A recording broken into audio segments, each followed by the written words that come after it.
Recent டேஸ்ல Indian stock மார்க்கெட்ல list ஆகக்கூடிய கம்பெனிஸோட கவுண்ட் ரொம்ப அதிகமாயிருச்சு. நிறைய பேர் ஐபிஓ அப்ளை பண்ணாலே கன்ஃபார்ம் ப்ராஃபிட் கிடைச்சிரும், லிஸ்டிங் கெயின்ஸ் கிடைச்சிரும் அப்படின்னு நினைச்சிட்டு இருக்காங்க. நியூஸ்ல கூட ஐபிஓ லிஸ்டிங் கெயின்ஸ் இவ்வளவு இருக்கு அப்படின்றத கேள்விப்பட்டிருப்போம்.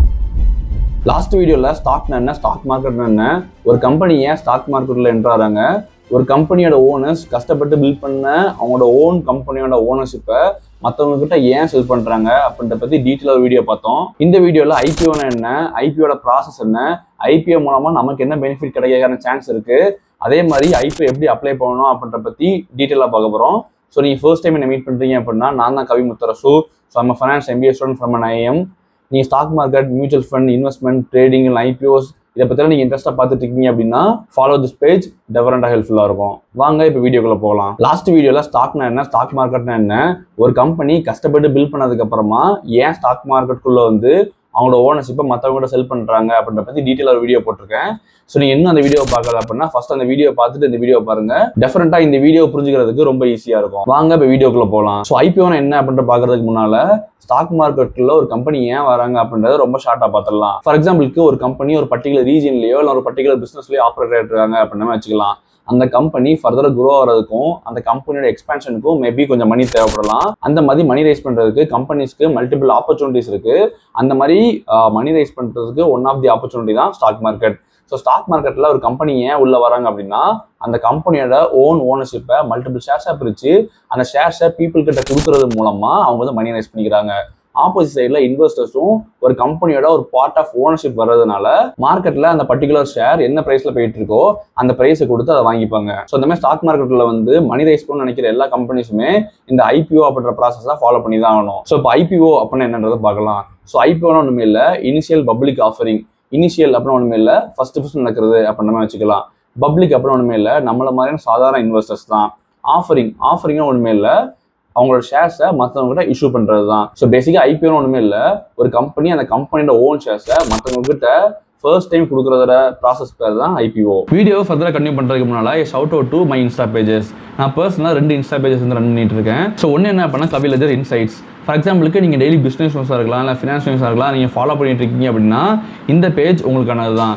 இந்த பேஜில் ஒரு பிஸ்னஸ் நியூஸ் நடக்குது, இல்லை ஒரு ஃபினான்ஸ் நியூஸ் நடக்குது அப்படின்னா அதை பிரேக் டவுன் பண்ணி போட்டுட்ருக்கேன். ஃபாலோ பண்ணி வச்சுக்கோங்க, டெஃபினட்டாக யூஸ்ஃபுல்லாக இருக்கும். என்னோட 2வது பேஜ் தான் கவி லெஜர் தமிழ். இங்கே வந்து ஸ்டாக் மார்க்கெட்டாக இருக்கட்டும், ட்ரேடிங், இன்வெஸ்ட்மெண்ட் அதை பற்றியான வீடியோஸ் நான் போஸ்ட் பண்ணிட்டு வரேன். இந்த பேஜை நீங்கள் ஃபாலோ பண்ணி வச்சுக்கோங்க, டெஃபினட்டாக ஹெல்ப்ஃபுல்லாக இருக்கும். இந்த 2 இன்ஸ்டா பேஜஸோட லிங்க் வந்து கீழே டிஸ்கிரிப்ஷனில் கொடுத்துருக்கேன், டெஃபினட்டாக போய் ஃபாலோ பண்ணிக்கோங்க. ஸோ இப்போ ஐபிஓ ப்ராசஸ் வந்து எப்படி நடக்கும் அப்படின்றத ஒரு சின்ன எக்ஸாம்பிள் நம்ம பார்க்கலாம் வாங்க. ஃபார் எக்ஸாம்பிளுக்கு ஒரு iPhone 16 வந்து ஒரு 1 வீக் லான்ச் ஆக போகுது அப்படின்னா நீங்கள் அஷ்யூம் பண்ணிக்கோங்க.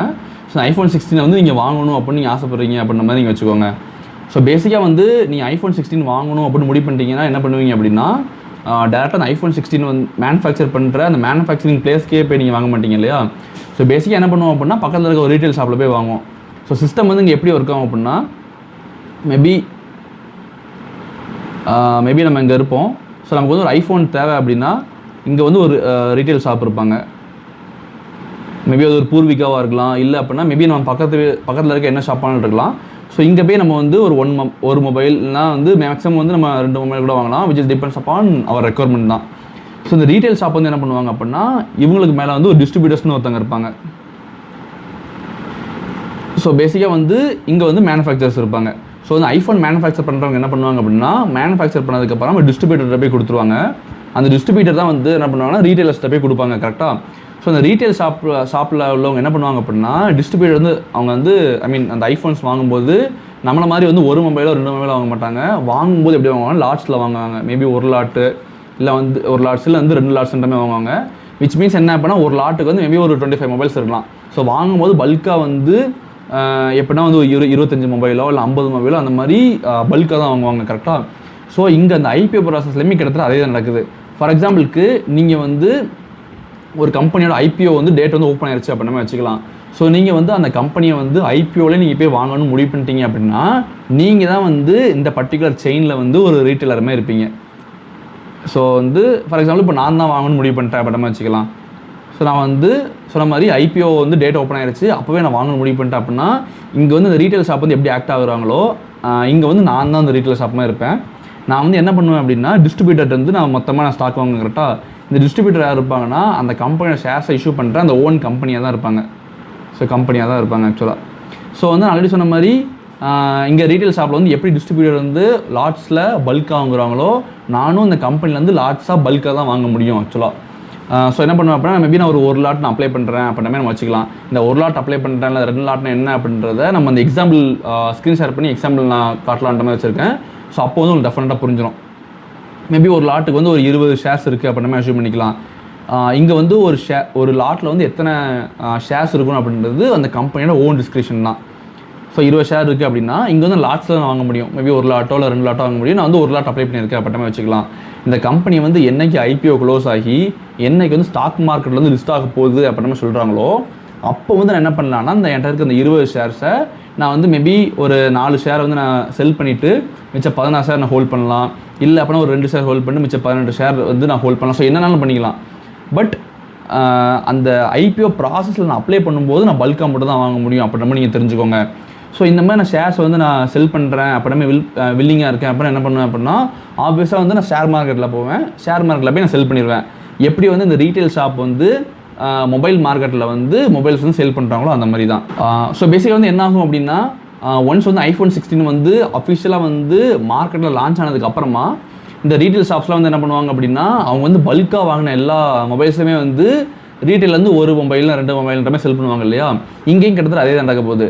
அதாவது ஒரு கம்பெனி வந்து அஃபிஷியலாக ஸ்டாக் மார்க்கெட்டில் NSEலையாக இருக்கலாம் இல்லை BSEலையாக இருக்கலாம் லிஸ்ட் ஆனதுக்கு அப்புறமா எனக்கு வந்து என்ன ஒரு அத்தாரிட்டி கிடைக்கும் அப்படின்னா என்கிட்ட இருக்கக்கூடிய இந்த 20 ஷேர்ஸை வந்து நான் ஹோல்ட் பண்ணாலும் பண்ணலாம். இல்லை அப்படின்னா இந்த ரீட்டைல் ஷாப்ஸ் வந்து எப்படி பீப்புளுக்கு வந்து செல் பண்ணுறாங்களோ அதே மாதிரி என்கிட்ட இருக்கக்கூடிய இந்த 20 ஷேர்ஸை வந்து நான் மற்ற பீப்புளுக்கு வந்து செல் பண்ணலாம். அப்படி செல் பண்ணும்போது நான் எப்படி செல் பண்ணுவேன் அப்படின்னா நான் டேரெக்டாக வந்து நான் ஸ்டாக் மார்க்கெட் போவேன்.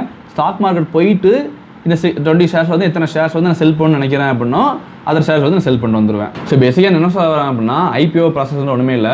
ஒரு டிஸ்ட்ரிபியூட்டர் இருக்காங்க, அந்த கம்பெனி இருக்காங்க. அந்த கம்பெனி வந்து IPO அப்ளை பண்ணணும்னு நினைக்கிறவங்களுக்கு லாஸ்ட்டில் வந்து இஷ்யூ பண்ணுறாங்க. ஒன்ஸ் அந்த மாதிரி IPO இஷ்யூ பண்ணதுக்கப்புறமா ஒன்ஸ் பீப்புள் வந்து லாஸ்ட்டில் வந்து அந்த கம்பெனியோட ஷேர்ஸ் வந்து அவங்களுக்கு கிடைக்கும். அந்த மாதிரி லாஸ்ட்டில் கிடைத்த ஷேர்ஸை வந்து மற்ற இன்வெஸ்டர்ஸ்க்கு வந்து ஸ்டாக் மார்க்கெட்டில் ஒன்ஸ் லிஸ்ட் ஆனதுக்கப்புறமா அவங்க செல் பண்ணுவாங்க. ஸோ இதுதான் என்டையர் IPO ப்ராசஸ் அப்படின்றது. சிமிலராக இப்போ லிஸ்டிங் கெயின்ஸ் என்ன அப்படின்ற ஒரு எக்ஸாம்பிளோட பார்க்கலாம் வாங்க. ஃபார் எக்ஸாம்பிளுக்கு இப்போ வந்து நான் ஆல்ரெடி சொன்ன மாதிரி நான் என்ன பண்ணுறேன் அப்படின்னா அந்த டிஸ்ட்ரிபியூட்டர்கிட்ட இருந்து அதாவது அந்த ஓன் கம்பெனிகிட்டருந்து நான் ஷேர்ஸை வாங்குறேன் இல்லையா. ஃபார் எக்ஸாம்பிளுக்கு நான் அந்த மாதிரி வாங்கும்போது ஒரு ஷேரை வந்து நான் ஒரு 400 ரூபா கொடுத்து வாங்குறேன் அப்படின்ற மாதிரி அஷ்யூம் பண்ணிக்கலாம். ஒரு ஷேரோட ப்ரைஸ் வந்து 400 ரூபான்ற மாதிரி வச்சுக்கலாம்.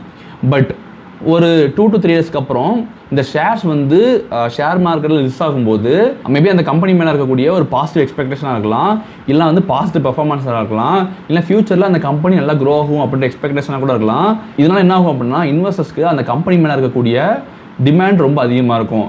ஸோ ஒன்ஸ் என்ன ஆகும் அப்படின்னா இந்த கம்பெனியோட ஷேர்ஸ் வந்து ஸ்டாக் மார்க்கெட்டில் வந்து லிஸ்ட் ஆன உடனே என்ன ஆகும் அப்படின்னா அந்த கம்பெனியோட ஷேர்ஸை வாங்குறதுக்கு பீப்புள்ஸ் வந்து போட்டி போடுவாங்க. அப்படி போட்டி போடும்போது என்ன ஆகும்னா அந்த கம்பெனியோட ஷேர்ஸ் இருக்கக்கூடிய டிமாண்ட் வந்து ரொம்ப அதிகமாகும். ஸோ ஆட்டோமேட்டிக்காக ஒரு கம்பெனி ஷேர்ஸ் வந்து டிமாண்ட் அதிகமாகும்போது என்ன ஆகும்னா அந்த கம்பெனியோட ப்ரைஸும் அதிகமாகும். அந்த மாதிரி ப்ரைஸ் அதிகமாகும்போது என்ன ஆகும்னா நாங்கள் 400 ரூபாய்க்கு வாங்கியிருக்கிற ஒரு ஷேரோட ப்ரைஸ் வந்து ஸ்டாக் மார்க்கெட் லிஸ்ட் ஆகும்போது மேபி ஒரு 500 ரூபா அந்த ரேஞ்சில் கூட ட்ரேட் ஆகலாம். ஸோ பேசிக்காக லிஸ்டிங் கெயின் அப்படின்னா ஒன்றுமே கிடையாது. நான் வந்து இனிஷியல் IPO அப்ளை பண்ணும்போது நான் எவ்வளோ ரூபா கொடுத்து அப்ளை பண்ணேன், அதே நேரத்தில் அந்த பர்டிகுலர் ஷேர்ஸ் வந்து ஷேர் மார்க்கெட்டில் லிஸ்ட் ஆகும்போது எந்த அளவுக்கு அதிகமாக லிஸ்ட் ஆயிருக்கு இல்லை எந்த அளவுக்கு கம்மியாக லிஸ்ட் ஆயிருக்கு அப்படின்றதான். இதே சினாரியோவில் நான் 400 ரூபா கொடுத்து வாங்கினேன் அதே ஷேர்ஸ் வந்து அந்த கம்பெனியோட ஷேர்ஸுக்கு வந்து பெருசாக டிமாண்ட் இல்லை அப்படின்னா மேபி ஒரு 300 ரூபாயாக கூட போகிறதுக்கான சான்ஸ் இருக்குது. ஸோ அந்த நேரத்தில் நான் வந்து லிஸ்டிங் கெயின்ஸ் வந்து எனக்கு லாஸில் இருக்கும் அப்படின்னு தெரிஞ்சுக்கோங்க. ஸோ பேசிக்காக லிஸ்டிங் கெயின்ஸ் வந்து எப்படி கேல்குலேட் பண்ணுவாங்க அப்படின்னா இங்கே நான் 400 ரூபாய்க்கு வாங்கின ஷேர்ஸ் வந்து இங்கே 500 ரூபாய்க்கு செல் ஆகுது கரெக்டாக. ஸோ ஒரு ஷேருக்கு வந்து எனக்கு கிடச்சிருக்கிற ப்ராஃபிட் வந்து 100 rupees. பட் என்னோட இன்வெஸ்ட்மெண்ட் எவ்வளோ அப்படின்னா 400 ரூபா கரெக்டாக. So 100/400 × 100 rupees. So which means என்னென்னா 25%.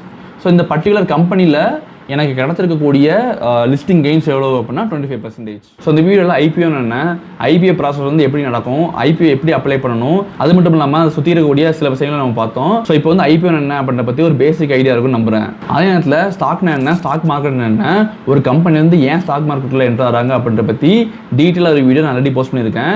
அந்த வீடியோ நீங்கள் இன்னும் பார்க்கல அப்படின்னா அந்த வீடியோ லிங்க் வந்து கீழே டிஸ்கிரிப்ஷனில் கொடுத்துருக்கேன். கன்ஃபார்ம் போய் பாருங்கள், டெஃபினட்டாக ஹெல்ப்ஃபுல்லாக இருக்கும். நீங்கள் stock market, trading, investment, mutual fund இதெல்லாம் உங்களுக்கு இன்ட்ரெஸ்ட் இருக்கு அப்படின்னா டெஃபினட்டாக அந்த பேஜை ஃபாலோ பண்ணி வச்சுக்கோங்க. ஃபியூச்சரில் இன்னும் இதை பற்றி நிறைய கண்டென்ட்லாம் போடலான்னு இருக்கேன்.